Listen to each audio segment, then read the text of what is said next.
Hello dear friends, स्वागत है आप सभी का आपके अपने यूट्यूब चैनल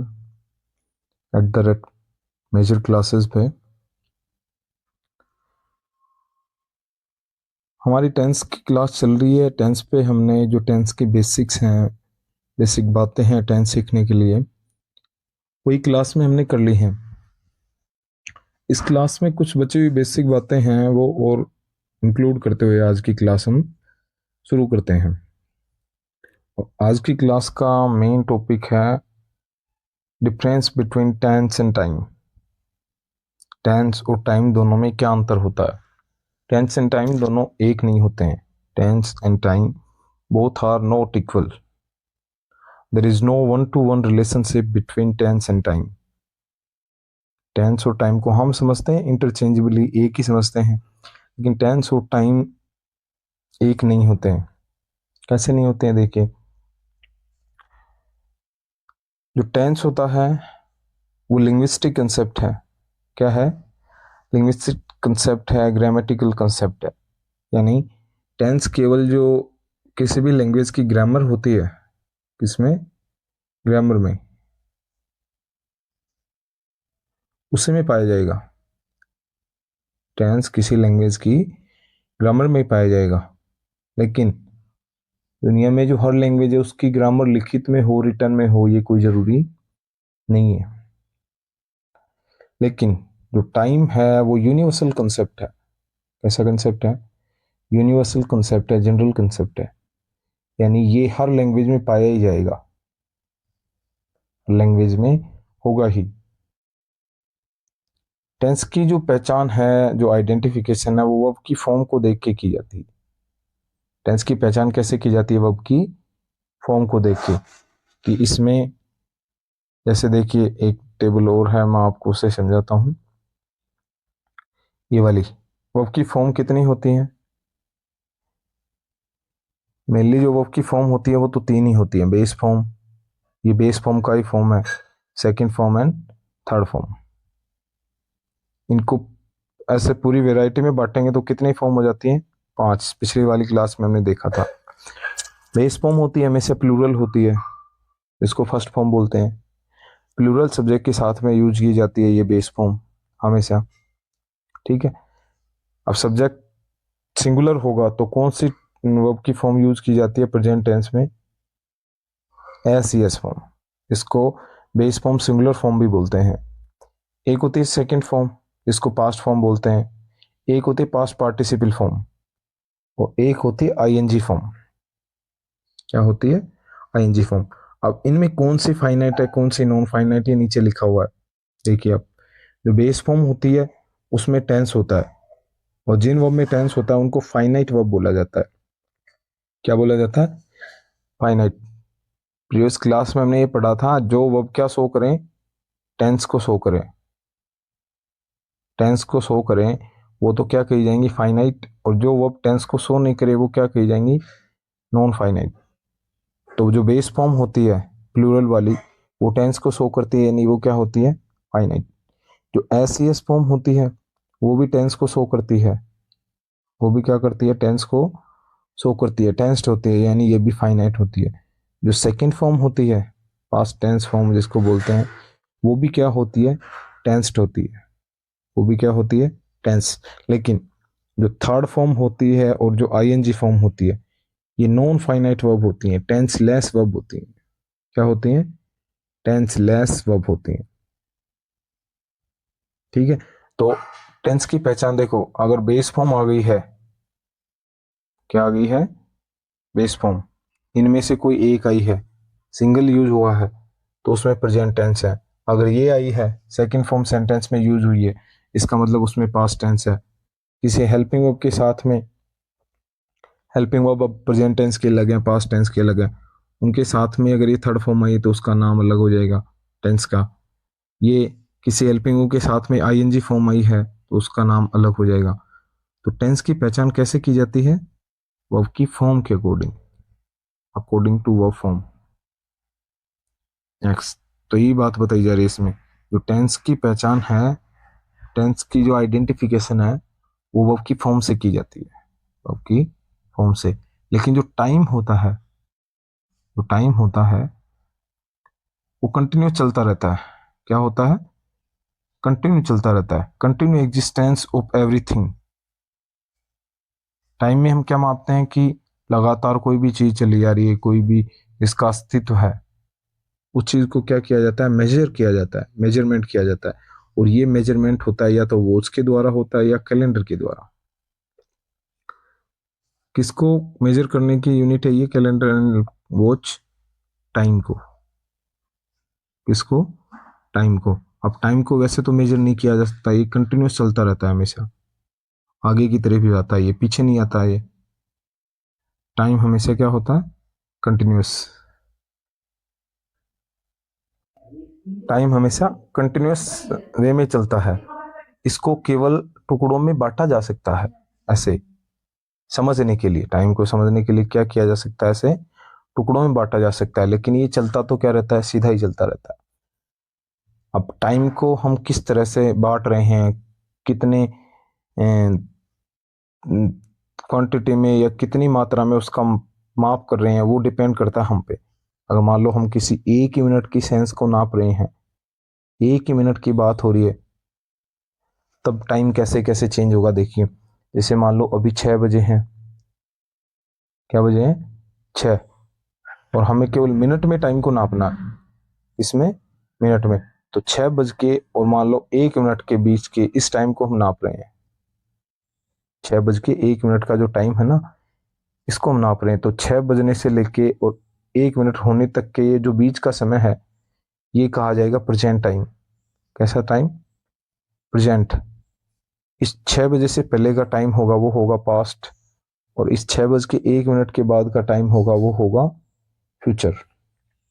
हमने टाइम को बहुत छोटे सेंस में, इसको सेकंड में भी नाप सकते हैं, हमने मिनट में नापा। इससे हम घंटे में भी नाप सकते हैं। कैसे नाप सकते हैं? जैसे अभी 6 बजे हैं और हमें 1 घंटे के टाइम का मेजरमेंट करना है, तो 6 से 7 के बीच के जो 60 मिनट होंगे, 60 मिनट्स, 6 से 7 बजे के बीच के 1 घंटे में 60 मिनट होते हैं। तो 60 मिनट का जो टाइम होगा वो तो प्रेजेंट होगा, इन 60 मिनट से पहले का टाइम होगा वो पास्ट होगा, और इस 60 मिनट के बाद यानी 7 बजे के बाद जो टाइम होगा वो फ्यूचर होगा। और बड़े सेंस में ले तो हम इसको डे में भी माप सकते हैं। मान लो आज आज कितनी डेट है? 5 OCT अक्टूबर है।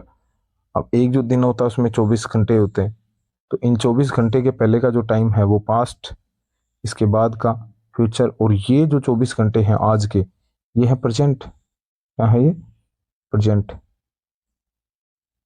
ठीक है। इसको हम वीक में भी माप सकते हैं, इसको हम मंथ में भी माप सकते हैं।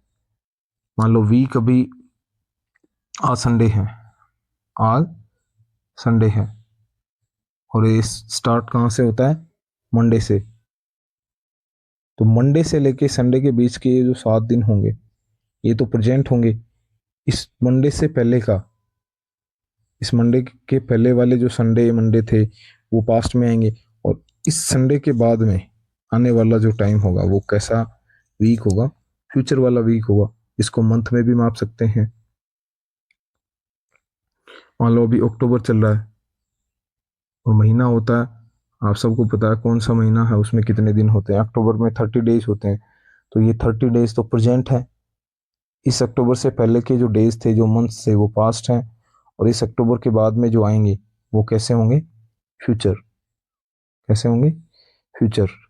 इसको हम ईयर में भी माप सकते हैं। अभी मान लो 2025 चल रहा है ईयर। ईयर में 12 महीने होते हैं। ये जो 12 महीने हैं, जनवरी से लेके दिसंबर तक के, ये क्या है? प्रेजेंट है। इससे पहले के जो महीने थे 2024 के, वो पास्ट हैं। 23 के, 24 के, जो सारे आगे वो, इसके बाद के जो आएंगे वो होंगे फ्यूचर। क्या होंगे? फ्यूचर। आई होप आपको बात समझ में आ रही है। इसको डिकेड में भी माप सकते हैं, ऐसे बढ़ता जाएगा छोटी इकाई से लेके बड़ी इकाई तक। नेक्स्ट, टेंस की टाइप अलग अलग लैंग्वेजेस में की जो ग्रामर होती है उसमें अलग अलग हो सकती है। टेंस की टाइप, जो टेंस होता है ना, टेंस, टेंस को हिंदी में बोलते हैं काल। क्या बोलते हैं? काल। तो टेंस की जो काल की टाइप है, अलग अलग लैंग्वेज होते हैं, भाषाएं होती हैं दुनिया में, उनकी जो ग्रामर होती है उनमें अलग अलग हो सकती है, वेरिड हो सकती है। जैसे इंग्लिश में केवल दो ही टेंस है, प्रेजेंट एंड पास्ट। फ्यूचर कोई टेंस होता ही नहीं है, क्योंकि इंग्लिश में ऐसी कोई वर्ब भी नहीं है जो फ्यूचर टेंस को शो करे। अलग से कोई वर्ब नहीं है, वो तो प्रेजेंट टेंस का या पास्ट टेंस की जो वर्ब्स होती है उनका यूज करके हम क्या शो कर देते हैं? Future tense. ओके। हिंदी में जो टेंस होते हैं वो तीन टाइप के होते हैं, वर्तमान काल, भविष्य काल, पास्ट, भूतकाल। और जो संस्कृत होती है उसमें टेंस के टाइप कितने होते हैं? 10।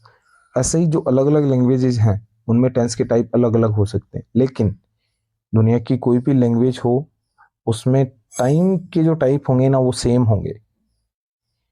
टेंस के टाइप हर लैंग्वेज में अलग अलग हो सकते हैं, लेकिन टेंस के जो टाइम है उसके टाइप यही होंगे तीन, past time, present time and future time. अब देखिए, जो टेंस होता है उसकी पहचान हम कैसे करते हैं?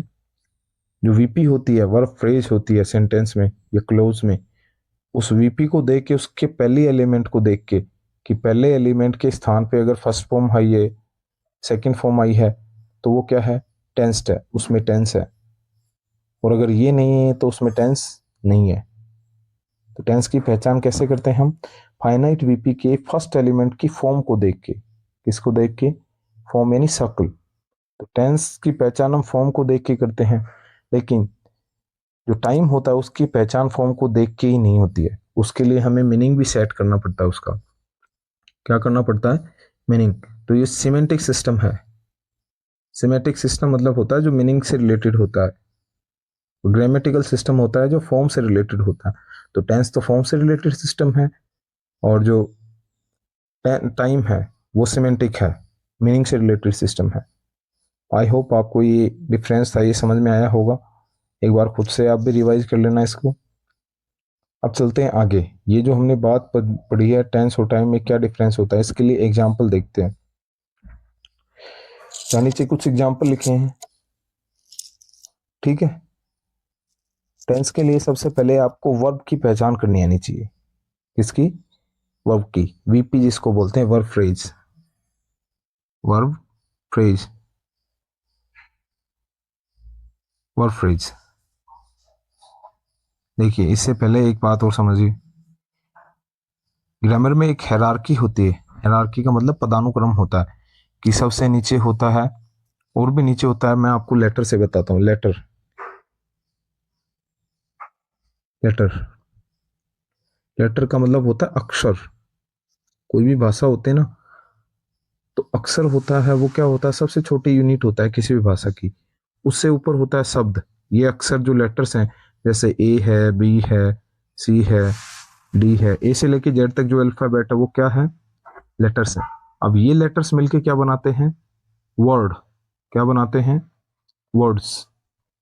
लेटर्स आपस में मिलके कोई सेंस देंगे, अपना कोई मीनिंग देंगे, तो उनको क्या कहेंगे हम? वर्ड्स। जैसे एबीसीडी में से यूज करके हमने ऐसे बना दिया पेन। तो पेन में कितने लेटर हैं? 3। और ये तीनों लेटर मिलके क्या बन गए? एक वर्ड बन गए। क्या बन गए? एक वर्ड। ये वर्ड हैं, ये वर्ड मिलके क्या बनाते हैं? वर्ड मिलके फ्रेज बनाते हैं। क्या बनाते हैं? फ्रेज। फ्रेज कैसे बनाएंगे? जैसे पेन है, और कोई वर्ड हमने यूज ले लिया, रेड पेन, रेड पेन। तो ये वाली बात है, ये क्या कही जाएगी? फ्रेज। अभी फ्रेज होती है, इनके टाइप अलग अलग होते हैं। अगर किसी फ्रेज का हेड वर्ड नाउन है तो वो नाउन फ्रेज कही जाएगी। किसी फ्रेज का हेड वर्ड, मुख्य शब्द, अगर एडवर्ब है तो वो एडवर्ब फ्रेज कही जाएगी। किसी फ्रेज का मुख्य वर्ड अगर वर्ब है तो वो वर्ब फ्रेज कही जाएगी। किसी भी जो फ्रेज है उसका मेन या हेड वर्ड कोई प्रीपोजिशन है, क्या है? कोई प्रीपोजिशन है, तो वो प्रीपोजिशनल फ्रेज कहलाएगी। ऐसे फ्रेज के टाइप होते हैं। और ये जो छोटी छोटी फ्रेज होती हैं, क्या होती हैं? फ्रेज। फ्रेज मिलके फिर बनाती हैं क्लोज। क्या बनाती हैं? क्लोज। सबसे नीचे लेटर, उसके ऊपर वर्ड, ठीक है। वर्ड के ऊपर होती है फ्रेज, फ्रेज उसके ऊपर होती है क्लोज, और क्लोज से ऊपर होता है सेंटेंस। क्या होता है? सेंटेंस। लेटर्स मिलके क्या बनाएंगे? वर्ड्स, वर्ड्स मिलके क्या बनाएंगे? फ्रेज, फ्रेजेस मिलके क्या बनाएंगे? क्लोज, और क्लोजेस मिलके क्या बनाएंगे? ऐसे सेंटेंस। अब मैंने पिछले वाले क्लास में आपको ये बता दिया था कि एक सेंटेंस हो ना, उसमें जरूरी नहीं क्लोज, एक से ज्यादा भी हो सकते हैं और एक से अधिक भी हो सकते हैं और एक भी हो सकता है। कोई भी सेंटेंस होगा उसमें कम से कम एक क्लोज तो होना जरूरी है।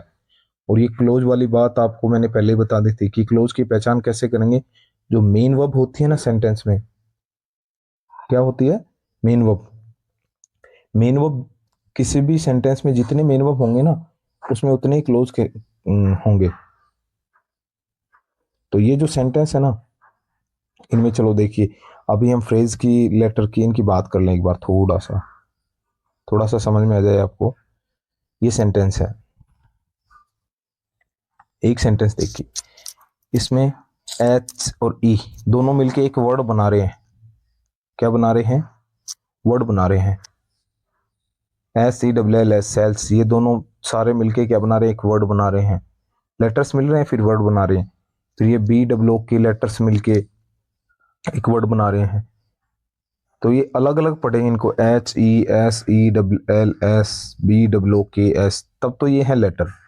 इनको मिला के इनका मीनिंगफुल सेंस बनाएंगे, तब ये क्या बन जाएंगे? वर्ड्स। क्या बन जाएंगे? वर्ड्स। और फिर चेक करेंगे, क्या करेंगे? इनकी वर्ड कैटेगरी। ही होता है, ये प्रोनाउन होता है, और नाउन और प्रोनाउन हमेशा क्या बनते हैं? नाउन फ्रेज बनते हैं। तो ये होगी नाउन फ्रेज, NP। ही तो क्या है? NP। सेल, सेल क्या होती है? वर्ब। तो यहां से लेके जहां तक ये सेल है ना, ये पूरी कहलाएगी VP, वर्ब फ्रेज। और बुक, बुक क्या है? बुक क्या है? बुक भी नाउन है, तो ये भी क्या बनेगा? Noun phrase. ये फ्रेज होगी इसमें। उसके बाद में अब क्लोज चेक करेंगे, क्लोज बना के नहीं। एक क्लोज होगा उसमें कम से कम एक मेन वर्ब होगा। इसमें मेन वर्ब ढूंढिए कितने हैं? एक ही है, ये सैली। तो इसमें क्लोज भी कितना है? एक ही। तो लास्ट में हम क्या लगा देंगे? फुल स्टॉप, और ये सेंटेंस बन गया। ये क्या बन गया? सेंटेंस। आगे बात समझ में? ऐसे ही सारे देख लो आप। नीचे वाला है ये ही, ये ऊपर वाला देखिए पहले, ही। लेटर्स मिलके क्या बना रहे हैं? एक वर्ड बना रहे हैं। ये प्रोनाउन है, प्रोनाउन, प्रोनाउन क्या बनते हैं? NP। तो ये तो है NP। ये क्या है? NP। उसके बाद में इज भी क्या होती है? हेल्पिंग वर्ब होती है। और सेल, ये है मेन वर्ब। ऊपर वाले में हेल्पिंग वर्ब नहीं थी, इसमें हेल्पिंग वर्ब आ गई, लेकिन मेन वर्ब भी तो एक ही है। हेल्पिंग वर्ब पीछे और भी हो सकते हैं, लेकिन मेन वर्ब आपको क्या मिलेगी? एक ही मिलेगी। तो इसमें भी मेन वर्ब एक ही है, तो ये भी क्या है? एक ही क्लोज है। और सेंटेंस भी आगे फुल स्टॉप लगा है, यानी सेंटेंस भी है। तो सेंटेंस एक ही है, और इस एक सेंटेंस में क्लोज भी एक ही है। ऐसे ही ये ही क्या है? Noun phrase. क्या है ये? Noun phrase. यहां से लेके यहां तक ये दोनों वर्ब है, ये हेल्पिंग वर्ब है, ये मेन वर्ब है। तो ये पूरा पोर्शन क्या कहलाएगा? Verb phrase. ये आगे वाला भी क्या है? Noun phrase. ठीक है। उसके बाद में अब देखिए, जो वर्ब फ्रेज है उसमें मेन वर्ब ढूंढिए। मेन वर्ब ये सोल्ड है, एक ही है, ये तो हेल्पिंग वर्ब है। एक मेन वर्ब आई है, मतलब क्लोज भी कितना है इसमें? एक। और लास्ट में क्या लग गया? Full stop. तो क्लोज भी एक ही है और सेंटेंस भी एक ही है।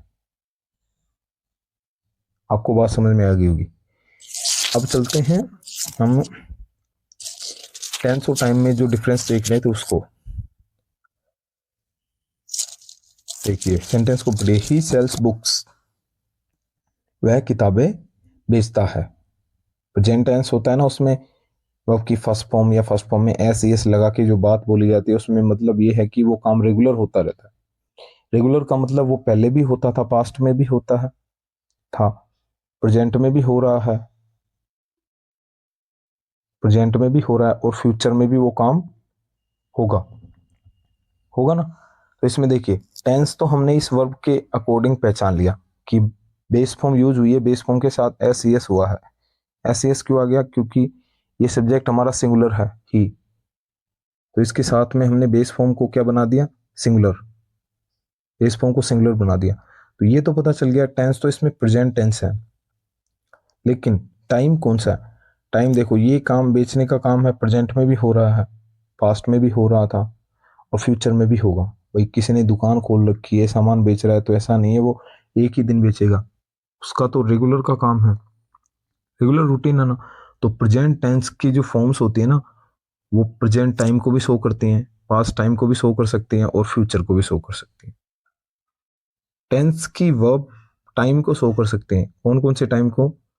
Present time, past time and future time, तीनों को शो कर सकते हैं। नेक्स्ट नीचे वाला सेंटेंस देखिए, he is selling books, he is selling books. Is am are plus I N G होता है, वो प्रेजेंट कंटिन्यूस टेंस होता है, यानी टेंस कौन सा इसमें? प्रेजेंट। और कॉन्टिन्यूस टेंस में कोई भी काम क्या हो रहा होता है?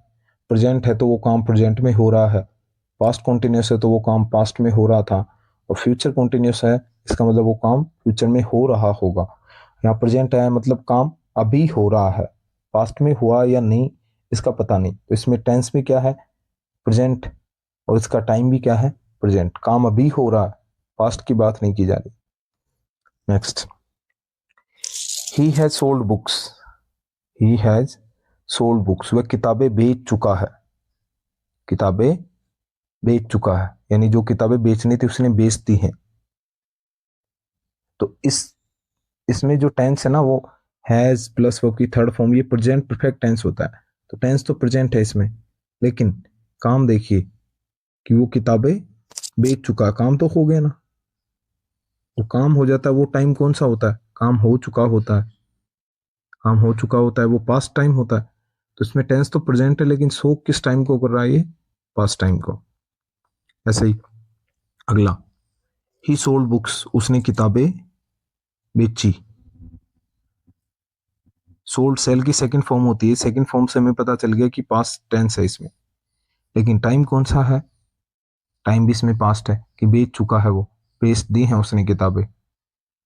Next, he will sell books, he will sell book, sell will के बाद में बेस फॉर्म होती है, यानी वो कौन सा टेंस होता है? Future tense. कौन सा टेंस होता है? फ्यूचर होता है। फ्यूचर के लिए तो कोई वर्ब भी नहीं है। ये सेल और जो विल होते हैं ना, प्रेजेंट टाइम के मॉडल होते हैं। क्या होते हैं? मॉडल। तो इस फॉर्म के अकॉर्डिंग देखेंगे ना, इसमें सेल और विल प्रेजेंट टाइम के मॉडल होते हैं, मॉडल सारे होते हैं वो प्रेजेंट टाइम के होते हैं, उनका पास्ट भी बनता है, can, could, may, must, need, ought to, you, dare, और यूज टू इसमें पास्ट होता है, कुड पास्ट होता है, माइट पास्ट होता है, वुड पास्ट होता है। बाकी जो होते हैं ना सेल, विल, ये क्या होते हैं? प्रेजेंट टाइम के मॉडल हैं, और इनके बाद में बेस फॉर्म आती है, यानी टेंस तो कौन सा है इसमें? प्रेजेंट। लेकिन टाइम कौन सा बताएगा इसमें? ही विल सेल बुक्स, वो किताबें बेचेगा, अब नहीं बेच रहा, फ्यूचर में बेचेगा वो। सेल कब करेगा? फ्यूचर में। Next, the PM visits Jaipur tomorrow, प्रधानमंत्री हैं कल जयपुर की यात्रा करेंगे या जयपुर आएंगे। तो विजिट्स बेस फॉर्म है, विजिट्स क्या है? Base form. इस बेस फॉर्म से तो टेंस कौन सा है? प्रेजेंट टेंस है। बेस फॉर्म के अकॉर्डिंग टेंस तो कौन सा इसमें? प्रेजेंट। लेकिन आएंगे कब? टुमारो, कल आएंगे, आज काम नहीं हुआ, तो टाइम कौन सा है इसमें? फ्यूचर। कौन सा टाइम है? Future. Next, if only, if only इसका मतलब क्या होता है? काश। इफ ओनली का मतलब क्या होता है? काश। और इस काश के बाद में, इफ ओनली के बाद में अगर सेकंड फॉर्म यूज होती है, कौन सी फॉर्म? सेकंड फॉर्म, तो वो टेंस तो कौन सा दिखाती है? पास्ट। टेंस तो कौन सा दिखाती है? पास्ट। लेकिन इस पास्ट फॉर्म के द्वारा प्रेजेंट टाइम की जो अनफुलफिल्ड सिचुएशंस होती है ना, उनको बताया जाता है। तो इसमें इफ ओनली आई न्यू हर, काश मैं उसको जानूं, प्रेजेंट टाइम की इच्छा है, जान नहीं सका लेकिन इच्छा है अभी भी, काश मैं उसको जानूं। तो ये कौन सा टाइम है इसमें? टेंस तो पास्ट हो गया और टाइम कौन सा हो गया? Present. If only I had known her, had known past perfect tense होता है। इससे तो हमें पता चल रहा है टेंस तो पास्ट है। ऊपर वाले में भी ये नो की सेकंड फॉर्म थी, इससे पास्ट टेंस हो गया, लेकिन टाइम किसको शो कर रहा था? प्रेजेंट को। नीचे वाले में टेंस भी पास्ट है और टाइम भी पास्ट है। क्यों? क्योंकि सेकंड फॉर्म तो प्रेजेंट टाइम की सिचुएशन को शो करती है और had plus third form past time की जो सिचुएशन होती है उनको शो करती है। ठीक है, देखिए, he told me that he would. अब पहले इसमें क्लोज देखिए और फिर फ्रेज, पहले तो इसमें आपको क्या चेक करना? फ्रेज, फिर क्लोज चेक करिए इस सेंटेंस में। ही टोल्ड मी, एक तो क्लोज यहां तक हो गया, ये टोल्ड मेन वर्ब है, एक क्लोज यहां तक हो गया। That he would go, would go, ये एक मेन वर्ब गो आ गई, तो सेंटेंस तो एक ही है, सेंटेंस तो क्या है? ये एक, लेकिन क्लोज कितने इसमें? दो, एक तो ये वाला क्लोज है और एक यहां से लेके यहां तक वाला क्लोज है। तो उसने मुझे बताया दैट ही वुड, विल की पास्ट फॉर्म क्या होती है? वुड, वुड, विल की पास्ट फॉर्म क्या होती है? वुड। तो फॉर्म से तो क्या लग रहा है? ये पास्ट टेंस, फॉर्म से क्या लग रहा है? ये पास्ट टेंस, लेकिन आगे लिखा है नेक्स्ट वीक। क्या लिखा है? नेक्स्ट वीक, कि वो अगले सप्ताह जाएगा, तो टाइम क्या हो गया इसमें? फ्यूचर। तो इस टेबल में आपको ये बताने की कोशिश की गई है कि कोई भी वर्ब होते हैं ना, कोई भी वर्ब, वो जिस टेंस में है जरूरी नहीं उसी टेंस के टाइम को शो करे। प्रेजेंट टेंस की जो वर्ब होती हैं वो प्रेजेंट टाइम को भी शो करती हैं, प्रेजेंट टेंस की वर्ब पास्ट टाइम को भी शो करती हैं और फ्यूचर को भी शो करती हैं। पास्ट टेंस की जो वर्ब होती हैं वो भी क्या कर सकती हैं? प्रेजेंट टाइम को शो कर सकती हैं। ये रहा प्रेजेंट टाइम की, और जो फ्यूचर की जो वर्ब्स होती हैं, पास्ट टेंस की जो वर्ब, वो किसको? फ्यूचर को शो करती हैं, प्रेजेंट को भी शो कर सकते हैं, फ्यूचर को भी शो कर सकते हैं। तो हमें क्या करना होगा? टाइम को ढूंढने के लिए, टाइम को आइडेंटिफाई करने के लिए उसका मीनिंग देखना पड़ेगा। वो टेंस के लिए केवल क्या देखनी पड़ेगी हमें? वर्ब की फॉर्म, की फॉर्म कौन सी यूज हुई है। ठीक है, आई होप आपको समझ में आया होगा। ये ऑक्सिलरी की मैंने आपको पहले बता दी थी, ऑक्सिलरी होते हैं। प्रेजेंट टेंस की ऑक्सिलरी कौन सी है, पास्ट टेंस की कौन सी है? ये बी की फॉर्म है सारी। ईजेएमआर तो प्रेजेंट टेंस की है और वोज वर्ब पास्ट टेंस की है। बी एकमात्र ऐसी फॉर्म होती है जिसकी प्रेजेंट टेंस में भी 3 हेल्पिंग वर्ब होती हैं, मेन वर्ब की भी 3 होती हैं, और पास्ट टेंस में भी एकमात्र ऐसी वर्ब है जिसके सिंगुलर प्लूरल के अकॉर्डिंग 2 हेल्पिंग वर्ब और 2 ही मेन वर्ब होती हैं। ये हैज हैव की है, प्रेजेंट टेंस में हैज हैव और पास्ट टेंस में इसका हो जाता है हैड। डू और डज प्रेजेंट टेंस के हैं, इनका पास्ट होता है डिड। ये तो प्राइमरी ऑक्सिलरीज थी 11। कौन सी थी? Primary auxiliaries. क्या होती हैं एक बार रिवाइज करना कमेंट में, आप कमेंट में बताना प्राइमरी ऑक्सिलरीज क्या होती हैं। ऐसी फॉर्म्स, ऐसी हेल्पिंग वर्ब्स जो क्या करें, जो एचवी, ऐसी वर्ब्स जो हेल्पिंग वर्ब और मेन वर्ब दोनों का फंक्शन कर सकें। हेल्पिंग वर्ब के रूप में भी आ जाएं कभी कभी सेंटेंस में और मेन वर्ब के भी रूप में आ जाएं, उनको क्या बोलते हैं? Primary auxiliaries, primary helping verbs. Next, नीचे लिखिए मॉडल्स। 13 मॉडल्स होते हैं। मॉडल्स क्या होते हैं? जो मूड को शो करें और केवल किसके रूप में काम करें? हेल्पिंग वर्ब के। ये मॉडल्स होते हैं हमेशा किसके रूप में काम आते हैं? हेल्पिंग वर्ब के रूप में। इसमें कुछ होता है ought to, need, dare and use, ये तीनों है ना, ये मेन वर्ब भी हो जाते हैं कभी कभी। क्या हो जाते हैं? ये मेन वर्ब भी हो जाते हैं। ठीक है, तो ये है आपकी ऑक्सिलरीज। और ये आपके टेंस की टेबल है, इनमें कौन सी हेल्पिंग वर्ब और कौन से मेन वर्ब यूज की जाएगी कौन से टेंस में। ऊपर लिखा है टेंस का टाइप, ये तो टेंस का टाइप है। और फिर हर टेंस के 4 क्या होते हैं? सब टाइप्स होते हैं। प्रेजेंट टेंस होता है, उसके भी कैसे होंगे type? Simple tense, continuous tense, perfect tense. Perfect continuous कैसे बोलेंगे? Present simple, present continuous, present perfect, present perfect continuous. अब इसमें हेल्पिंग वर्ब मेन वर्ब कौन सी यूज होती है देख लीजिए, मैं एक बार रिवाइज कर देता हूँ दोबारा से आपके लिए।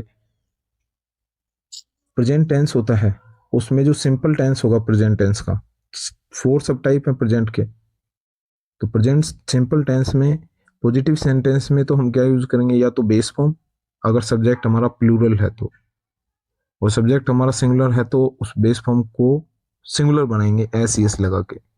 ये तो पॉजिटिव सेंटेंस में। इंट्रोगेटिव और नेगेटिव सेंटेंस में हेल्पिंग वर्ब हमें डू और डज यूज करनी होगी, और नेगेटिव बनाना है तो साथ में क्या ऐड कर देंगे, नोट। ये प्रेजेंट सिंपल टेंस की हेल्पिंग वर्ब है, डू और डज। नेक्स्ट कंटिन्यूस टेंस होता है, उसमें हेल्पिंग वर्ब तो इज एम आर है, और मेन वर्ब क्या है, आईएनजी। मेन वर्ब क्या है, आईएनजी। हाँ एक बात और ध्यान देना, जो प्रेजेंट सिंपल टेंस है उसमें अगर नेगेटिव और इंट्रोगेटिव बनाएंगे सेंटेंस को हम, तो जो बेस फॉर्म है ना उसी को यूज करेंगे, उसको एस सी एस वाली नहीं बनाएंगे। याद रखना, ये केवल एस सी एस किस में बनाई जाती है, जो पॉजिटिव सेंटेंसेस होते हैं ना उन्हीं में बनाई जाती है। नेक्स्ट, और कंटिन्यूस टेंस में, प्रेजेंट कंटिन्यूस टेंस है उसमें अगर हमें इंट्रोगेटिव बनाना होगा तो इस हेल्पिंग वर्ब को बाहर ले आएंगे, नेगेटिव बनाना होगा तो इस हेल्पिंग वर्ब में क्या ऐड कर देंगे हम, नोट। क्या ऐड कर देंगे, नोट। तो नेगेटिव का स्ट्रक्चर बन जाएगा। ऐसे ही जो प्रेजेंट परफेक्ट टेंस होता है उसमें हेल्पिंग वर्ब तो क्या होती हैं, हैज और हैव। हैव का फॉर्मूला मैंने आपको पिछली क्लास में बताया था, परफेक्ट का हैव प्लस वर्ब की थर्ड फॉर्म। जैसे जैसे ये हैव की फॉर्म चेंज होगी, एक कंटिन्यूस का भी बताया था, be plus I N G, continuous tense का फॉर्मूला। मेन वर्ब तो कंटिन्यूस टेंस होता है, उसमें मेन वर्ब हमेशा कौन सी होती है, आई एन जी।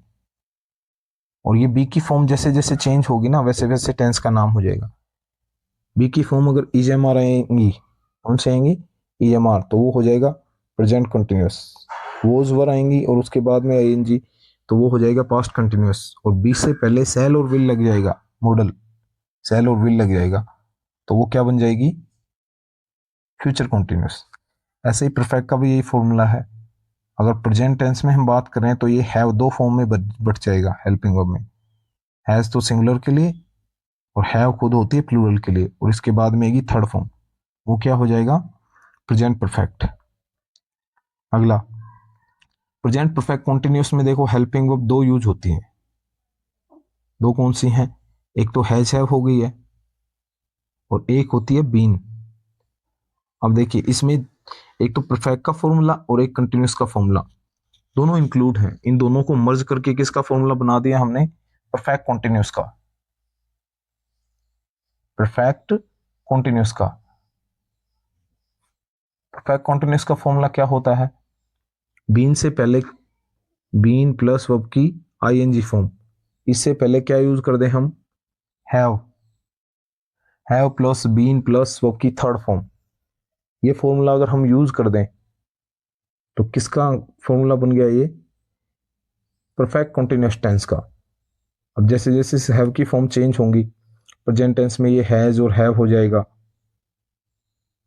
पास्ट टेंस में ये हैड हो जाएगा, और फ्यूचर में इस हैव से पहले क्या लग जाएगा, शैल और विल। समझ में आ गई ना बात। तो इसमें दोनों फॉर्मूले मैच कर दिए। कैसे मैच किए, अभी आप ये बताइए कि जो कंटिन्यूस होता है कंटिन्यूस टेंस, उसका फॉर्मूला क्या होता है, बी प्लस वर्ब की आईएनजी फॉर्म। ये तो किसका फॉर्मूला होता है, कंटिन्यूस का, बी प्लस आईएनजी फॉर्म। और परफेक्ट का फॉर्मूला होता है हैव प्लस वर्ब की थर्ड फॉर्म। अब इन दोनों को हमें मर्ज करना है, हैव तो यहीं पे रहेगा, आईएनजी भी यहीं पे रहेगा। अब बीच में हमें ये चेंज करना है, इस बी वाली को और इस थर्ड फॉर्म को। कब हमारा फॉर्मूला सेट हो जाएगा, जब हम इस बी वाली वर्ब को क्या बना दे, थर्ड फॉर्म बना दे बी की। क्यों, तब हमारे दोनों फॉर्मूले सेट हो जाएंगे कि हैव होता है उसके बाद में मेन वर्ब की थर्ड फॉर्म आती है, क्या आती है, मेन वर्ब की थर्ड फॉर्म। तो इस ये जो थर्ड फॉर्म है इसको हम किसकी थर्ड फॉर्म बना दें, हैव प्लस बीन, बी की थर्ड फॉर्म बना दे। और बी के बाद में अगर आईएनजी आएगा, कोई भी मेन वर्ब है वो आईएनजी फॉर्म में आएगा, तो यहाँ से लेके यहाँ तक तो ये किसका कंटिन्यूस का फॉर्मूला बन गया, be plus I N G, और हैव प्लस थर्ड फॉर्म ये किसका बन गया, परफेक्ट का। ऐसे ही फॉर्मूला बना है, तो याद रखना been plus have been plus verb की आईएनजी फॉर्म, और जैसे जैसे हैव की फॉर्म चेंज होती जाएंगी वैसे वैसे टेंस प्रेजेंट परफेक्ट कॉन्टिन्यूस है या पास्ट परफेक्ट कॉन्टिन्यूस है या फ्यूचर परफेक्ट कॉन्टिन्यूस है, वैसे चेंज हो जाएगा। अब पास्ट की फॉर्म देखिए, पास्ट टेंस, वो पास्ट टेंस के जो सिंपल सेंटेंस होते हैं ना उसके जो पॉजिटिव सेंटेंस होंगे वो, जैसे पॉजिटिव सेंटेंस किसके थे, प्रेजेंट सिंपल के, उसमें वो की फर्स्ट फॉर्म यूज करते थे, बेस फॉर्म। अगर सब्जेक्ट सिंगुलर है तो वो आपको सिंगुलर बना देंगे, लेकिन पास्ट टेंस में हमें सब सब्जेक्ट के साथ, चाहे वो सिंगुलर हो या प्लूरल हो, पॉजिटिव सेंटेंस में कौन सी फॉर्म यूज करनी है, सेकंड फॉर्म। कौन सी फॉर्म, सेकंड फॉर्म। आगे बात समझ में। लेकिन जब इसको नेगेटिव बनाएंगे या इंट्रोगेटिव सेंटेंसेस बनाएंगे ना पास्ट सिंपल टेंस के, तो हमें डू और डज की सेकंड फॉर्म यूज करनी होगी हेल्पिंग वर्ब के रूप में। प्रेजेंट टेंस में कौन सी हेल्पिंग वर्ब यूज कर रही है, डू और डज, और डू और डज की पास्ट फॉर्म क्या होती है, डिड। तो इंट्रोगेटिव बनाना है तो इस डिड को क्या कर देंगे, सब्जेक्ट से पहले ले आएंगे, सबसे पहले डिड को लिखेंगे, और नेगेटिव बनाना है तो इस डिड में क्या ऐड कर देंगे, नोट।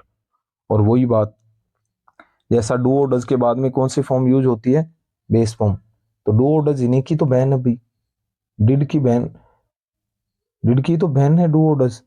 तो इस डिड के साथ भी फिर बाद में मेन वर्ब की कौन सी फॉर्म यूज होगी, बेस फॉर्म। ये बात याद रखना, मैं अलग से लिखता हूं, देखिए सेंटेंस में आपको कहीं पे भी डू मिले या डज मिले या फिर डिड मिले, उनके बाद में हमेशा वर्ब की बेस फॉर्म ही आएगी, ये बात याद रखना आप। अगर ये हेल्पिंग वर्ब के रूप में यूज हुई है ना, डू डज और डिड, किसके रूप में, हेल्पिंग वर्ब के रूप में, तो मेन वर्ब की कौन सी फॉर्म आएगी इनके बाद में, बेस फॉर्म। एस यस लगा दोगे तो गलत हो जाएगा sentence. Okay clear, do does और डिड, इनके बाद में अगर ये हेल्पिंग वर्ब है सेंटेंस में, इनके बाद में जो मेन वर्ब आती है उसकी कौन सी फॉर्म यूज करनी है आपको, base form. Next, present continuous में हमने बी की ईजेएमआर वाली फॉर्म यूज की है। फर्स्ट फॉर्म यही तो होती है प्रेजेंट बी की प्रेजेंट टेंस में फॉर्म कौन सी होती है, तीनों, ये यूज कर ली। अब बी की पास्ट टेंस में फॉर्म कौन सी होती है, सेकंड फॉर्म, वोज और वर होती है। तो वोज और वर के बाद में हम क्या यूज कर लेंगे, आईएनजी, तो हमारा कौन सा टेंस बन जाएगा, पास्ट कंटिन्यूअस। ठीक है, और इंट्रोगेटिव बनाना है तो इस वोज वर को पहले लिख देंगे, और नेगेटिव बनाना है तो वोज वर में क्या ऐड कर देंगे, नोट। ओके नेक्स्ट, परफेक्ट का फॉर्मूला आपको पता ही है, हैव प्लस वर्ब की थर्ड फॉर्म। इस हैव की सेकंड फॉर्म क्या होती है, हैव की सेकंड फॉर्म क्या होती है, हैड। तो हैड प्लस थर्ड फॉर्म लिखेंगे तो टेंस कौन सा हो जाएगा हमारा, पास्ट परफेक्ट। नेगेटिव बनाना है तो इस हैड में ही नोट लग जाएगा। इंट्रोगेटिव बनाना है तो ये हैड ही क्या हो जाएगा, सबसे पहले लिखा जाएगा। ठीक है, उसके बाद में वही बात, परफेक्ट कॉन्टिन्यूस का फॉर्मूला क्या होता है, have plus been plus ING form. तो इस हैव को हम किस में चेंज कर देंगे, हैड में, और बीन प्लस आईएनजी फॉर्म वैसे के वैसा रहना देंगे। तो क्या बन जाएगा हमारा फॉर्मूला, पास्ट परफेक्ट कॉन्टिन्यूस का। नेक्स्ट, फ्यूचर, फ्यूचर का फॉर्मूला क्या होता है, फ्यूचर के लिए मॉडल शैल और विल, और पिछली क्लास में आपको बताया था जो मॉडल्स होते हैं ना उनके बाद में मेन वर्ब की हमेशा कौन सी फॉर्म आती है, बेस फॉर्म। तो शैल विल के बाद में अगर क्या यूज कर देंगे हम, बेस फॉर्म। शैल विल के बाद में क्या यूज कर देंगे, बेस फॉर्म। तो कौन सा टेंस बन जाएगा हमारा, फ्यूचर सिंपल टेंस। एक्चुअल में टेंस नहीं होता, लेकिन प्रेजेंट टेंस के जो मॉडल हैं, जो मेन वर्ब है, उनका यूज करके क्या बना दिया, फ्यूचर सिंपल टेंस। ये ट्रेडिशनल ग्रामर में था ऐसा। ठीक है, नेक्स्ट, फ्यूचर कंटिन्यूस कैसे बनेगा, कंटिन्यूस का formula be plus ING form. ठीक है, तो इसको तो रहने देना है, इसको चेंज नहीं करना बी को, प्रेजेंट टेंस में और पास्ट में ही चेंज करना होता है इसको। प्रेजेंट टेंस में ईजामार में, पास्ट टेंस में वोज वर में। लेकिन फ्यूचर में, फ्यूचर कंटिन्यूस लिखने के लिए इसे चेंज नहीं करना, इसे ऐसे कैसे रहना देना है। देखिए ये be plus I N G, इसको ऐसे रहना, और इससे पहले क्या यूज कर देंगे, मॉडल, शैल और विल। ये तो किसको दिखाएंगे, फ्यूचर टेंस को, और ये be plus I N G किसको दिखाएगा, कंटिन्यूस को। तो फॉर्मूला कैसे बन जाएगा फिर, ये shall will plus be plus verb की I N G form, perfect continuous. Future नहीं, फ्यूचर कंटिन्यूस, फ्यूचर परफेक्ट का फॉर्मूला कैसे चेंज बनाएंगे हम। परफेक्ट का फॉर्मूला होता है हैव प्लस वर्ब की थर्ड फॉर्म। तो इस हैव प्लस को ऐसे ही रहने देंगे, इसको चेंज नहीं करना है, और इससे पहले क्या लिख देंगे, मॉडल, शैल और विल। तो हमारा फॉर्मूला किसका बन गया, ये फ्यूचर परफेक्ट टेंस का, शैल विल प्लस वर्ब की, शैल will plus have plus verb की थर्ड फॉर्म। ये हमारा फॉर्मूला बन गया फ्यूचर परफेक्ट टेंस का। और फ्यूचर परफेक्ट कंटिन्यूस का कैसे बनाएंगे, पहले तो वो लिखेंगे have plus been plus verb की आईएनजी फॉर्म। ये तो हो गया यहां से लेके यहां तक तो फ्यूचर ये परफेक्ट का फॉर्मूला, और बी प्लस आईएनजी हो गया कॉन्टिन्यूस का। तो ये तो हो गया परफेक्ट कॉन्टिन्यूस का फॉर्मूला पूरा। और इससे पहले क्या लिखना है हमें, शैल और विल। तो ये सारा फॉर्मूला किसका बन जाएगा हमारा फिर, फ्यूचर परफेक्ट कॉन्टिन्यूस का। देखिए shall will plus have plus been plus ING, किसका फॉर्मूला हो गया ये पूरा, फ्यूचर परफेक्ट कॉन्टिन्यूस का। और देखिए ये जो टेंस कितने टाइप हो गए, मेन टाइप कितने हो गए टेंस के, 3, 1 2 3। और हर टेंस के कितने टाइप हैं, 1 2 3 4। तो इस 3 को इससे मल्टीप्लाई कर दीजिए, कितने हो जाएंगे टेंस। टेंस तो मेनली कितने हैं, 3 टाइप ही हैं, इनके सब टाइप को मिला के कितने हो जाएंगे टेंसेस के, 12। तो इसमें जो 12 तरह की जो वर्ब फ्रेज आते हैं ना वर्ब के रूप में, वो हमने ये पढ़ी हैं सारी। और ये किसमें होती हैं, एक्टिव वॉइस में। किसमें होती हैं, एक्टिव वॉइस में। हम इनको पैसिव में भी यूज कर सकते हैं। क्या कर सकते हैं, पैसिव में। और पैसिव में यूज करने के लिए हमें क्या करना होगा, ये जो मेन वर्ब लिखी है उसको तो थर्ड फॉर्म में चेंज करना होगा, और उससे पहले बी यूज करना होगा। जैसे मैंने कंटिन्यूस का फॉर्मूला बताया ना आपको, be plus I N G, वैसे ही पैसिव का फॉर्मूला होता है बी प्लस वर्ब की थर्ड फॉर्म। अब जैसे जैसे टेंस होगा वैसे वैसे चेंज हो जाएगा, ठीक है। तो आई होप आज की क्लास आपको समझ में आई होगी, और क्लास समझ में आ रही है तो आप चैनल को लाइक करें, शेयर करें, क्लास को लाइक करें, चैनल को सब्सक्राइब करें। अच्छी लग रही है तो अपने फ्रेंड्स के साथ में क्लास को शेयर करें, है ना। और जैसे मैंने लिखे हैं आप भी नोट्स बना लें, और इनको 1-2 बार रिवाइज जरूर कर लें, नहीं तो अभी जो बात बताइए ना वो 1-2 दिन बाद में आप भूल जाओगे, भूलने के बाद में वैसे ही हो जाओगे फिर पहले जैसे। सीखा नहीं सीखा सारा इक्वल हो जाएगा, रिमूव हो जाएगा। तो इसको मेंटेन रखने के लिए आपको क्या करना है,